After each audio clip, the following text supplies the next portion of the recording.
ये कहानी एक व्यापारी की है जिसके बेटे राघव के मोटापे की वजह से उनकी चिंता बढ़ती जा रही थी। लेकिन राघव ने अपनी जिंदगी में कुछ ऐसा कर दिखाया था जिससे उसने अपने देश के साथ साथ विदेश की जनता का भी दिल जीत लिया था। राघव के पिता व्यापार की दुनिया के महाराजा थे। वे दुनिया के हर क्षेत्र में एक पर एक रिकॉर्ड दर्ज करते जा रहे थे। लेकिन राघव अपने बचपन के दिनों से ही मोटापे की समस्या से परेशान था, जिससे उसे अपने दोस्तों के बीच हंसी का पात्र बनना पड़ता था। उसके स्कूल में कई छात्रों से चिढ़ाने के लिए मोटा भाई कहकर बुलाते थे। हालांकि राघव को इस शब्दों से कोई खास आपत्ति नहीं थी, क्योंकि गुजरात में मोटा भाई का मतलब बड़ा भाई होता है। राघव के रसूख की वजह से भले ही लोग उसके सामने कुछ नहीं कहते थे, लेकिन पीठ पीछे मजाक उड़ाने से पीछे भी नहीं हटते थे। राघव ने अपने मोटापे से छुटकारा पाने के लिए बहुत मेहनत की और कुछ हद तक उसे कामयाबी भी मिली। शारीरिक तत्वों की कमी की वजह से वह दोबारा से तेजी से मोटा होने लगा। बड़े से बड़े डॉक्टर भी राघव का वजन कम करने में कामयाब नहीं हो पा रहे थे। धीरे धीरे राघव निराश होने लगा।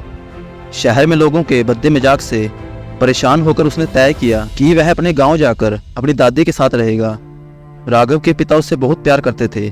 वह अपने बेटे को खुश रखने के लिए कुछ भी करने को तैयार थे। उन्होंने अपने बेटे की इच्छा पर उसे गांव भेज दिया। गांव में राघव का एक बहुत बड़ा फार्म हाउस था, जहां वह अपनी दादी के साथ रहने लगा। धीरे धीरे राघव को गांव का वातावरण अच्छा लगने लगा था। उसे अपने अकेलेपन से प्यार हो चुका था। एक दिन राघव गांव की पहाड़ी के ऊपर बने छोटे से मंदिर में पहुंचता है। वहां उसे एक व्यक्ति ध्यान में बैठा दिखाई देता है। राघव उसके पास पहुंच जाता है। कुछ देर बाद जैसे ही उस आदमी की आंख खुलती है, वे राघव को देखकर मुस्कुराते हुए कहते हैं, क्यों परेशान हो बेटा? राघव उनकी तरफ आश्चर्य की निगाह से देखता है। दरअसल राघव के दिल में उठ रहे तूफान को उन्होंने पहचान लिया था। राघव ने उनसे पूछा कि मैं अपने जीवन में क्या करूं कि अपनी प्रतिभा दिखा सकूं और सबकी नज़रों में आदर पा सकूं। अब मुझे कोई रास्ता नजर नहीं आ रहा। कई लोग मेरे मोटापे की वजह से मुझे सहानुभूति के भाव से देखते हैं, लेकिन मैं अपनी शारीरिक कमजोरी से ऊपर उठकर कुछ करना चाहता हूँ।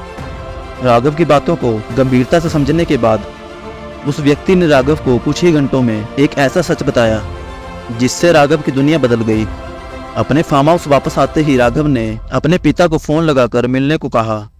राघव के अचानक इस तरह बुलाने से उनके पिता घबरा गए। वह तुरंत अपने निजी हेलीकॉप्टर से अपने बेटे से मिलने पहुंचे। राघव ने अपने पिता से कहा वह एक छोटा सा वन्य जीवन संरक्षण केंद्र बनाना चाहता है। उसकी ये बात सुनकर उसके पिता मुस्कुराने लगे। उन्होंने राघव से पूछा, बेटा तुम्हारे पास इतने सारे व्यापारिक रास्ते हैं, फिर भी तुम ऐसा काम क्यों करना चाहते हो जिससे तुम्हें कोई मुनाफा नहीं होगा? राघव ने अपने पिता से कहा, आज हमारे पास संसाधनों की कोई कमी नहीं है। हम ही ऐसे सौभाग्यशाली व्यक्तियों में से हैं जो जानवरों की सुरक्षा के लिए कदम उठा सकते हैं। राघव के पिता को उसकी बात पसंद आती है, इसलिए वे अपने बेटे को सलाह देते हैं कि यदि तुम कुछ करना ही चाहते हो तो दुनिया का सबसे बड़ा काम करना। इसके लिए तुम्हें पूरी तरह केंद्रित होना होगा, क्योंकि कर्मचारी भी तभी ईमानदारी से कार्य करते हैं जब उनका मुखिया मेहनती और ईमानदार हो। राघव के पिता ने तो उसे उसके काम के लिए प्रोत्साहित किया, लेकिन जैसे ही राघव के भाई बहन को उसकी इच्छा का पता चला तो उन्हें राघव की सोच पर हंसी आई, क्योंकि आज के ज़माने में सभी अपनी ज़िंदगी को बेहतर बनाना चाहते हैं। लेकिन राघव की चाहत तो बिल्कुल अलग थी। राघव के भाई बहनों ने भी उसे समझाने का प्रयास किया, लेकिन राघव अपना मन बना चुका था। उसने कर्मचारियों की मदद से धीरे धीरे एक विशाल जंगल को वन्य जीवन संरक्षण केंद्र में तब्दील कर दिया, जहां दुनिया भर से बीमार और कमजोर हो चुके जानवरों को लाया जाने लगा। देखते ही देखते राघव का काम बढ़ने लगा।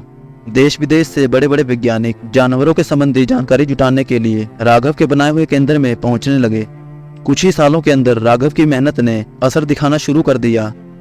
जानवरों की बढ़ती हुई संख्या से पर्यावरण स्तर सुधरने लगा। राघव ने कई ऐसी प्रजातियों को भी संरक्षित किया जो लगभग विलुप्त के कगार पर थी। राघव को पूरे विश्व में जानवरों के संरक्षण के लिए एथिकल बिजनेसमैन के तौर पर सम्मानित किया गया। राघव की बढ़ती लोकप्रियता देखकर उसके पिता को अपने बेटे पर गर्व होने लगा। जब मीडिया के द्वारा राघव से उसकी कामयाबी की वजह पूछी गई तो उसने अपनी सफलता का क्षेत्र अपने पिता के साथ साथ उस व्यक्ति को दिया जो कई साल पहले राघव से उस पहाड़ी के ऊपर मिला था। राघव ने सभी को बताया कि उस व्यक्ति ने मुझे एक ही बात कही थी, जीवन में जो कुछ भी करना पाने की उम्मीद से नहीं, देने के लिए करना, क्योंकि तुम इस दुनिया से कुछ लेकर नहीं जा सकते, हाथ देकर जरूर जा सकते हो। और तभी से मैंने तय किया कि बैंक बैलेंस बढ़ाने के लिए तो बहुत से व्यापारी दिन रात लगे रहते हैं। कोई भी आंकड़ा संतुष्टि के कगार पर नहीं रुकता, लेकिन देने की भावना से मिलने वाला प्रेम बड़ा होता है, जिसकी खुशबू जीवन को आनंदित कर देती है। इसलिए मैंने ये रास्ता चुना। राघव की बात सुनते ही सभी तालियां बजाने लगे और उसके पिता ने मन ही मन उस व्यक्ति को धन्यवाद दिया जिन्होंने राघव को एक अच्छी शिक्षा देकर उसे ऊंचाइयों तक पहुंचा दिया, क्योंकि वह अपने बेटे को भली भांति जानते थे। यह बदलाव अविश्वसनीय था। दरअसल उन्होंने कभी नहीं सोचा था कि उनका बेटा जानवरों के प्रति इतना समर्पित होगा और अपनी शारीरिक तकलीफ को भूलकर इतना बड़ा काम कर दिखाएगा जो हमारी कल्पना से भी परे था। राघव की कामयाबी ने इतिहास रच दिया।